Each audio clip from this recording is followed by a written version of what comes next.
Oui, le commandant du régiment, après Aérodor et ça, qui était le commandant? Ah, le régiment maintenant, Qui coiffait le régiment? Ah, ça c'était maintenant, entre eux maintenant, parce que le Entre commandement... eux, mais dites-nous les noms, vous non, êtes là pour ça. Mais, non, quand je dis entre eux, ça veut dire que... Qui? Le régiment relevait de Toumba et le président. C'est relevait de Toumba même. C'est Toumba qui coiffait le régiment? Celui qui était maintenant au régiment. C'était lui. Le commandement était maintenant avec lui au régiment, peut-être. Son grade lui permettait d'être le commandant du régiment? Mais, en tout cas, c'est eux, le commandement du régiment était avec eux. Avec eux, Toumba et qui? Puisque si vous dites eux, c'est qu'il n'est pas seul. Toumba et sa suite. Qui encore? Mais son adjoint, il connaît. Qui? Marcel? Mais bien sûr, son adjoint. Marcel commandait aussi le régiment?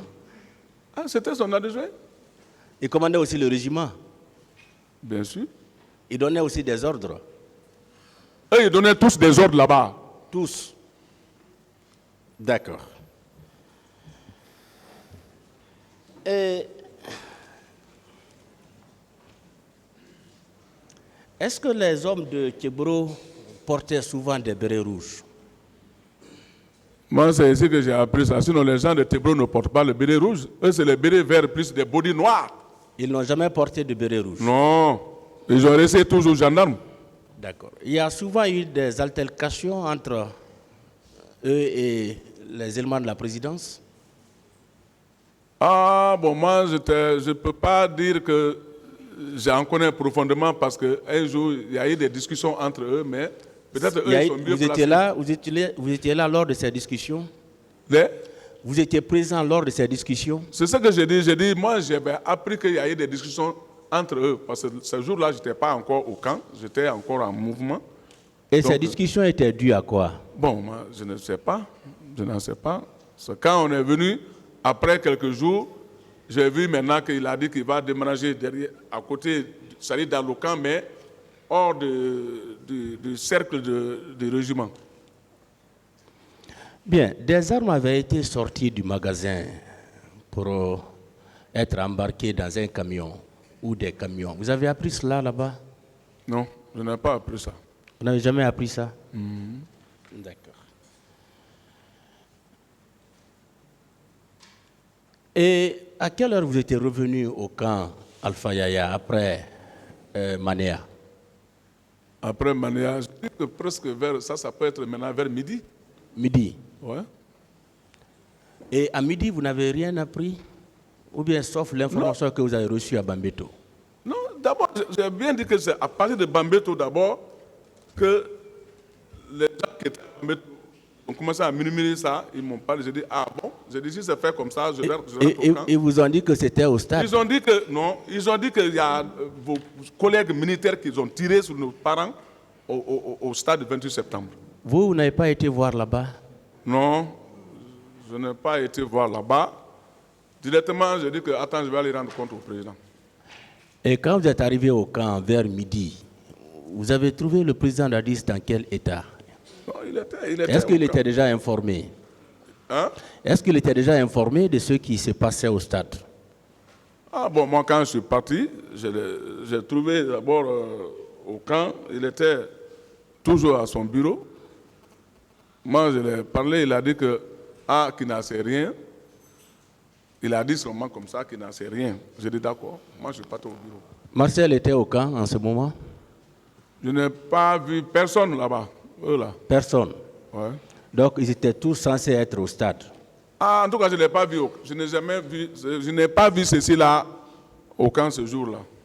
Parce que moi, je suis venu seulement du bureau du président, je suis venu chez moi. D'accord. Vous étiez informé de la maladie de Marcel, l'accident qu'il a eu à faire là? Il a été admis à la clinique Ambroise Paré. Vous avez appris ça? Oui, effectivement, j'avais appris qu'il a eu des problèmes sur sa langue une fois. Oui. Oui. Et ça a pris combien de temps avant le 28 septembre? Ah, bon, moi, je ne peux pas déterminer ça. Hein. Mais quand même, il s'est le 28 septembre, il était sain et sauf, il n'avait rien. Bon, moi, je n'ai pas fait attention à ça. Oui, puisque vous étiez à la baie, vous êtes revenu. avant d'aller à la baie, où il était, Marcel? Puisque vous êtes allé à la baie le 26, non? Avant que nous, mais on était tous au camp là-bas. Il se portait bien? Ah bon, vous savez, on était au camp, mais on n'était pas tout en contact entre nous, non. Oui, Pas non, tellement. là vous le savez, M. Pivi. Non, non. Vous ne savez pas s'il était bien portant? Ce sont mes hommes qui m'ont dit que Marcel a eu des problèmes sur ses dents, sur ses langues, c'est tout. D'accord. Il y a eu des morts. Il y a eu des personnes violées au stade. Qu'est-ce que vous vous en dites? Ah, ça. J'ai bien dit ça. Parce que vraiment, vous-même, vous avez déclaré tout à fait au début, vous avez compris que le pouvoir allait vous quitter.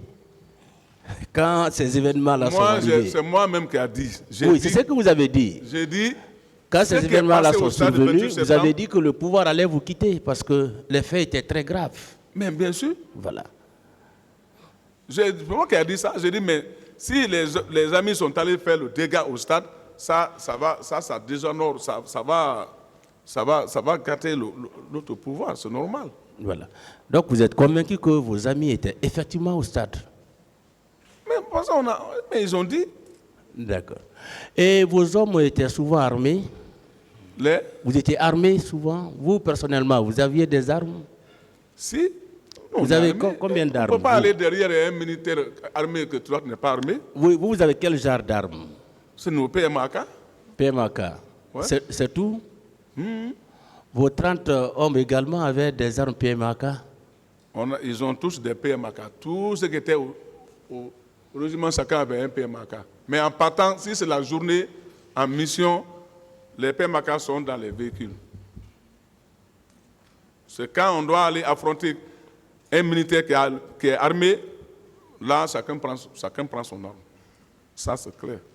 Bien. Et tout à l'heure, on vous a donné lecture de quelques procès-verbaux. Les gens vous mettent formellement en cause. Ils disent que c'est vous qui étiez à la tête des pillages à Bomboli, à Koza, à Amdalaï. On dit formellement Claude Pivi. Qu'est-ce que vous en dites? C'est pas vrai.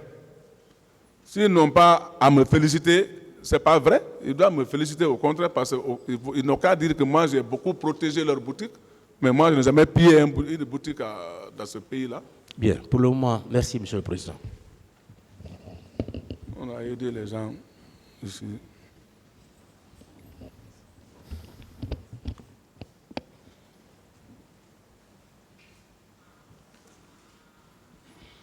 Monsieur Claude Pivi. Président. Je vais vous poser quelques questions. Vous avez dit qu'à la prise du pouvoir, vous aviez été nommé ministre chargé de la sécurité présidentielle, n'est-ce pas? Oui. Vous avez maintenu cette fonction jusqu'après les événements du 28 septembre. Ces fonctions, c'est-à-dire, ce fonction, ça marchait, j'ai bien dit, ça marchait seulement pour quelques mois, pour moi. Le 28 septembre 2009, vous n'étiez pas le ministre chargé de la sécurité présidentielle. J'étais, par le nom quand même, j'étais toujours le ministre de la sécurité présidentielle. Ouais. Par le nom. Oui, mais c'est-à-dire. C'est pour dire que parce que je n'avais pas de commandement sous tout, comme on attend dire que le ministère.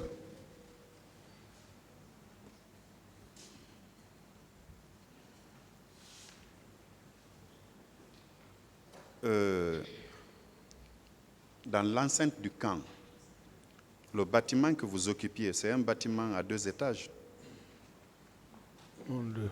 Non, bon, c'est un duplex, ouais. À 2 étages. C'est un duplex, ouais. Je voudrais que vous répondiez à ma question. Vous savez, ce bâtiment, vous êtes resté là des mois durant.